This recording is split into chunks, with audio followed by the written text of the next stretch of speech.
Au Hangar 0, tiers-lieu de la transition écologique et citoyenne du Havre, on peut trouver des plantations de tomates, des bureaux en construction, un restaurant chaleureux, ouvert à tous, bref, un lieu de rencontre et de partage tenté d'une démarche écologique. Parmi ce florilège de diversité, j'y ai retrouvé Huguette Pornin, réflexologue qui y tenait un atelier d'automassage et de relaxation, ce dont nous avons tous besoin et que notre corps réclame parfois sans même que nous le sachions.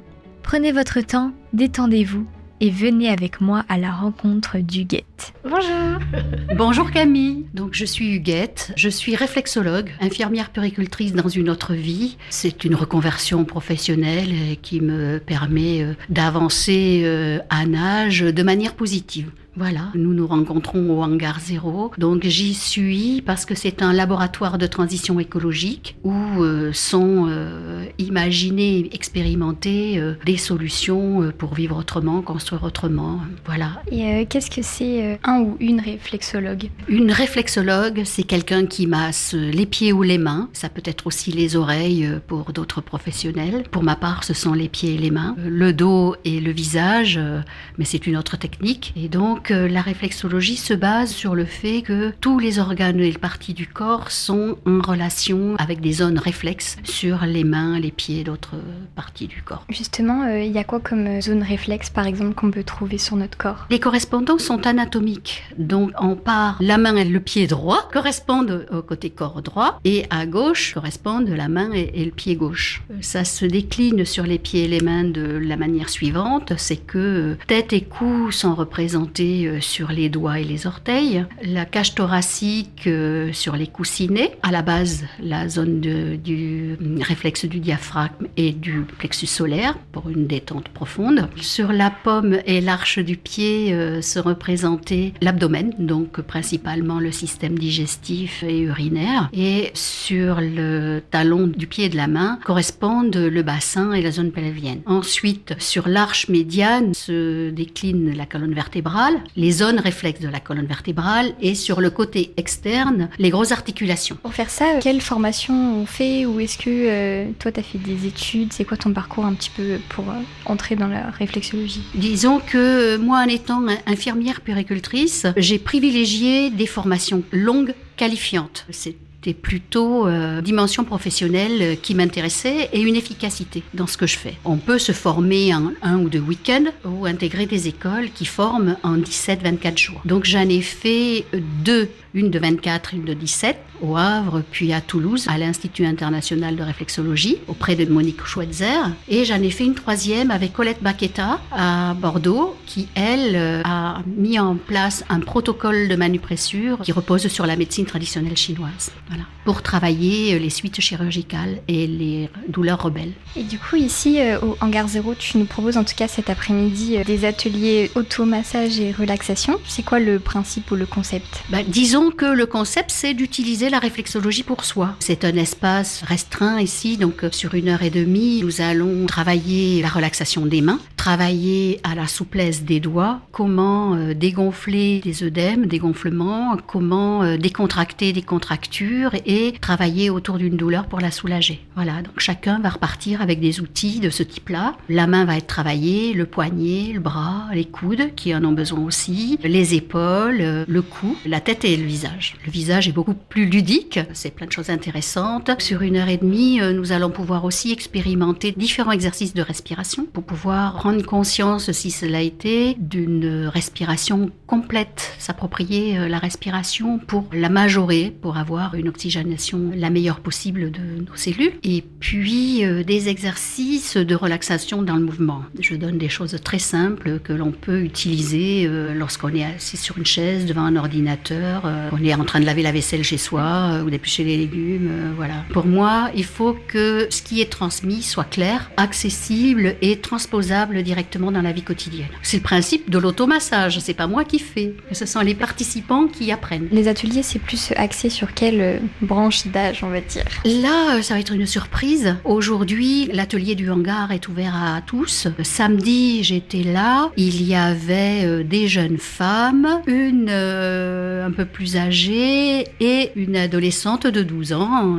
Sur les mardis après-midi, ça va être une surprise pour moi. Je vais découvrir. J'en ai déjà fait au moment des fêtes des saisons, mais de manière régulière, là, c'est le départ aujourd'hui, c'est le démarrage. Je vais venir 2 après-midi par mois. Justement, tu parles des saisons. Et je sais que tout à l'heure, on en a parlé. La réflexologie, c'est lié aux saisons, tu m'avais dit. L'été, l'automne, en quoi? La médecine traditionnelle chinoise nous apprend que nous faisons partie de la nature et que nous avons un rythme qui suit celui de la nature. Une énergie qui est plus en éclosion au printemps, en rayonnement, rencontre, collaboration l'été, en intériorisation, engrangement vers le tri de ce qui nous est nécessaire à l'automne, et plutôt un rythme l'hiver qui est de l'hibernation, de la germination, de se ressourcer dans nos racines l'hiver. Et donc l'été et le printemps, nous chargeons nos batteries que nous devons préserver pour passer l'automne et l'hiver. C'est un rythme dont on a besoin de savoir, parce qu'à une époque où on court, on a besoin de courir pour la vie professionnelle, la vie familiale, et puis ce qu'on a envie de vivre et qui nous fait plaisir aussi. Donc on court beaucoup plus vite en automne et en hiver que ce qu'on aurait besoin. Ça permet de ne pas s'oublier et de s'économiser aussi, d'avoir ces petites choses-là derrière l'oreille. Dans une société où on va à 2000 à l'heure, est-ce que en préservant, on va dire, le corps et en le relaxant, justement, ça préserve la santé mentale aussi? Disons que si dans une première étape, on arrive à atteindre un état de relaxation, de décontraction, on sait que sur le plan santé, nous allons fonctionner mieux, mais nous nous branchons sur nous-mêmes et donc nous avons une meilleure gestion de nos émotions et de notre stress et de notre charge mentale. Au niveau de notre esprit, ça nous permet quand même d'accéder plus facilement à de la satisfaction, de la joie, de la gratitude, une sérénité dont on a besoin. Est-ce que tu as des exemples de retours de gens avec qui ça a super bien marché? Est-ce que justement tu as des retours positifs? Après les ateliers, oui, lorsque j'ai commencé au château des Élans de Val-Soleil, il y avait à l'époque, c'est un lieu qui fonctionnait un petit peu plus facilement que ça a été par la suite, après le Covid, qui a fait beaucoup de mal à cet endroit-là et comme à d'autres. J'ai fait des ateliers à 1 an de différence et donc comme j'expliquais que travailler sur les articulations de la main peut calmer l'inflammation et dégonfler les articulations des mains, il y a une dame qui me dit « Oui, je confirme, j'ai réussi à faire ça. » Et un monsieur à côté de moi me dit « Et moi, j'ai réussi à calmer mon épicondylite. » Donc en fait, on ne soigne pas le terrain inflammatoire. Nous avons un terrain inflammatoire chronique de ce que nous mangeons, le stress, du vieillissement. On sait que on peut calmer le jeu, voilà, et avoir du confort et continuer à vivre dans la flexibilité, la souplesse et le moins de douleur possible.